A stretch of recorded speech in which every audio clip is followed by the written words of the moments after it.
This project has a bit of a story, and I hate this, but it means me being a little bit wordy at the beginning. Many of you know that Doug with Pole Barn Productions and his other channel Outside the Barn is a pretty good friend of mine. Well, another mutual friend put a video up the other day or something on Instagram, maybe, Cortland Hunt, and he in the background had this little guy. Well, Doug asked him about it, and it's something that Cortland picked up in Michigan on one of his travels. And if you've watched Doug's channel Outside the Barn, you know that he raises Pomsky. Well, Doug asked him about it, and Cortland told him where he got it. I think Doug wanted a pattern of it.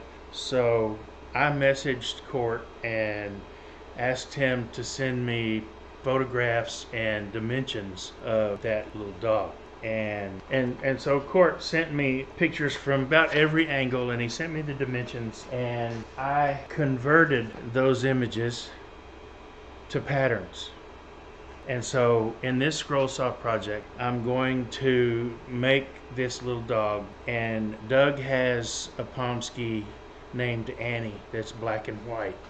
And rather than the brown and cream, I'm going to paint this little dog. I'm going to look at a couple of pictures of Annie, and I'm going to try to paint it so that it looks kind of like her once I get it all together. So I'm kind of excited about this. I hope Doug's going to like it. If you're seeing this video, it means that he already has received it, because I'm not going to publish it until he gets it. So let's go to the scroll saw and see what we can do. And I'll put a link to Doug's channel Outside the Barn right up there. Alright, I've only got one interior cut to make, so we'll start there. And if I break a blade, I will go to my largest spirals. This is almost 3/4 of an inch thick.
If my hand gets in the way once in a while, I'm sorry.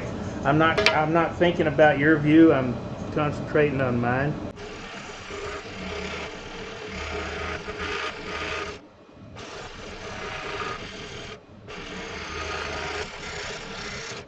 This is roughly the doggy's head.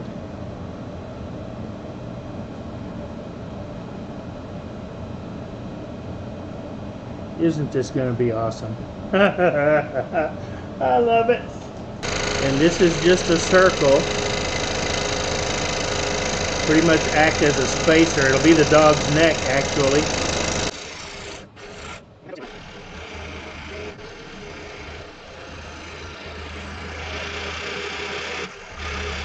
And again, I'll smooth this up on my belt sander. It's relatively close.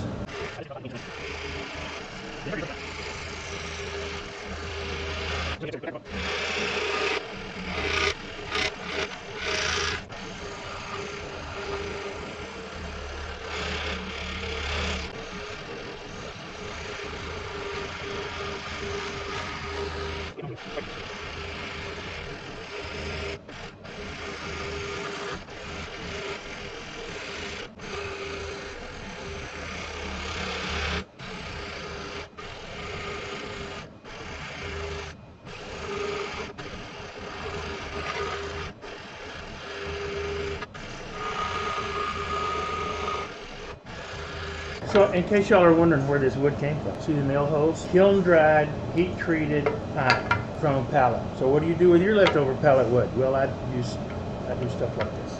That will sit like that, and that will sit like that, and that will sit like that, and that will sit like that, and that will sit like that. With a few exceptions. In this photograph, a couple of these have some angles and slots on them, like this round and the back of the nose. So I will sand those to, I'm going to take these over the belt sander, smooth them up, and I will sand this piece and this piece to the contour that it needs to be to give the dog a more appropriate stance. Then I'll start either gluing it up or painting it. I'm not real sure. So let's get over to the workbench, Chad. Well, I'll come back after I get all of this sanded up. Okay, I'm gluing the dog together, as you can see. I've got this piece glued onto the tail, and I've got it in a clamp. I just want to make sure that it sits up for a few minutes before I add any more pieces. I'm going to dye this with black India ink when it's all done and glued up and dried. And then I'll go back in and paint white over it where it needs to be. Because I'm going to paint that dog, I'm going to dye it black, and I'm going to paint it white, kind of like this, so that it looks as much like Annie as possible. Annie is Doug's Pomsky, and then I'll paint any areas white that need to be white. I want enough glue, but I don't want too much, because I don't want any squeeze out if I can avoid it. And I've got the line, the marks that I put on here when I was sanding the edges around is what I'm using to line the pieces up.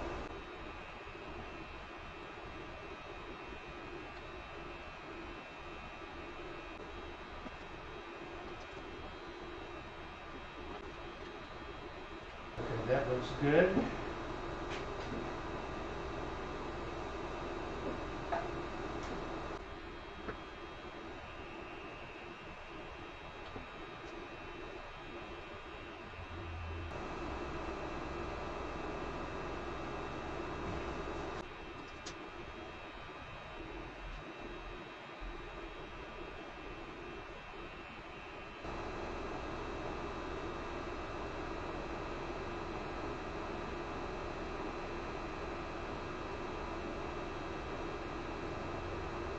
Now I'll leave this set up for a few minutes. So we've got these 4 pieces glued together and these 4 pieces glued together. And in a few minutes I'll take these out of clamps and I'll glue them together. And they're going to look roughly like this.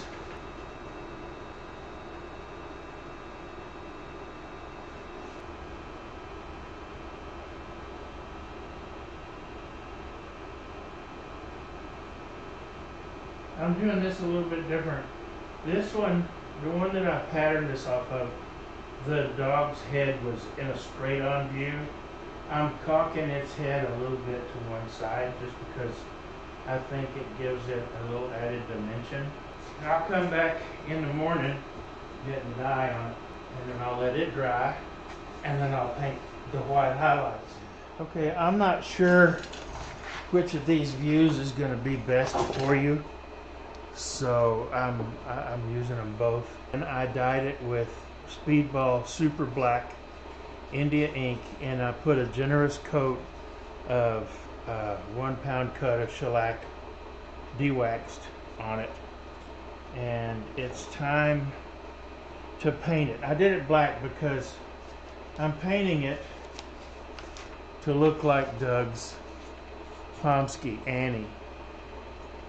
She's white face, she's got white front feet and white chest. I sealed the ink with shellac, but so, because it doesn't matter, using this India ink to dye things, it doesn't matter how long you let it dry. If you try to do an overcoat with a water-based anything like this acrylic paint, it has a tendency to bleed into the paint, and I didn't want that to happen because I don't want to contaminate my paint. I'm going to put a dollop down and use that. As you can see from the picture, her front feet and all underneath her is white, so I'm going to do that. But before I do that, I want to try to focus on her face. She has a white streak, and I'm trying to do this so y'all can see. I really am, honest. So she has this white streak that runs right here.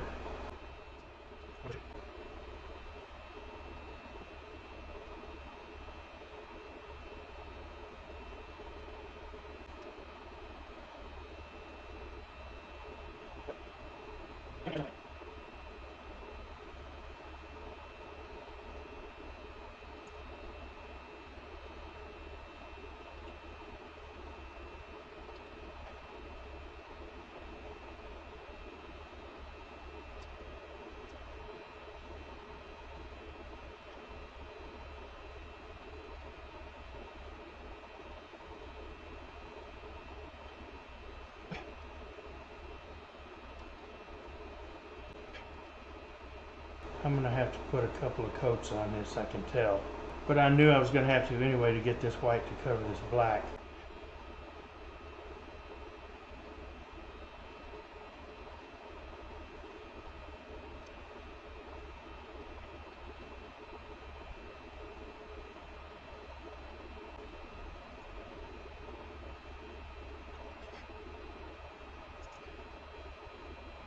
Okay, a lot of white on the bottom part of her, but I mean, if you look at the picture, there is a lot of white on the bottom part of her. Her belly's all white.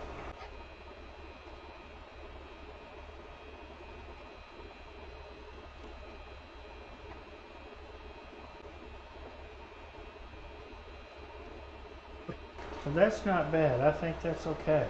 The only thing left now, I want to, the tip of her tail is white, and she's got that, and her ears are white. And I won't give them a second coat. I'll leave it like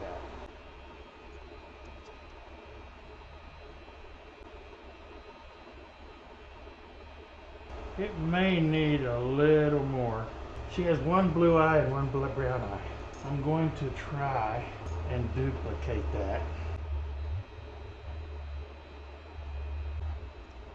I still have to finish painting the tail, but I want to finish up here first, because this is the hardest part.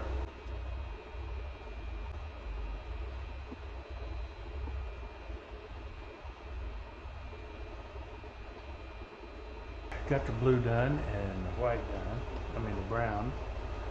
Now I gotta do black pupils. I'm gonna let the blue and the brown dry some and I'll come back.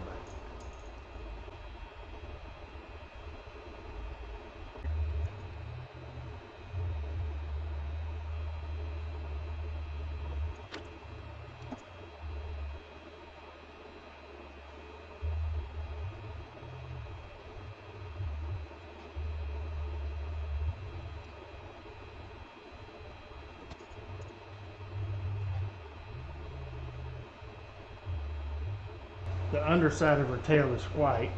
Now I need to quit messing with it and let it dry. Because if I don't quit messing with it, I'll be here all day.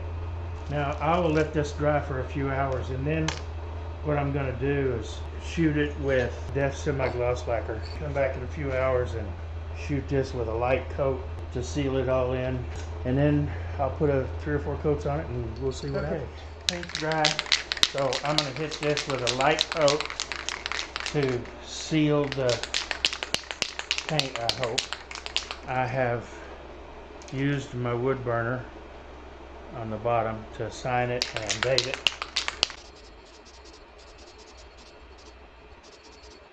All right, just a light coat because I don't want the paint to run.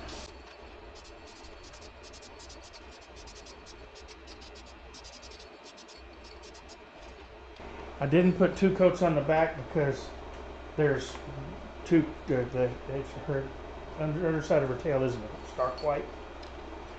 So I wanted it to look kind of natural. In a half hour, I'll come back, I'll put another coat, and I'll continue this process till I get 3 or 4 coats on it, and then I'll let it sit up and cure overnight.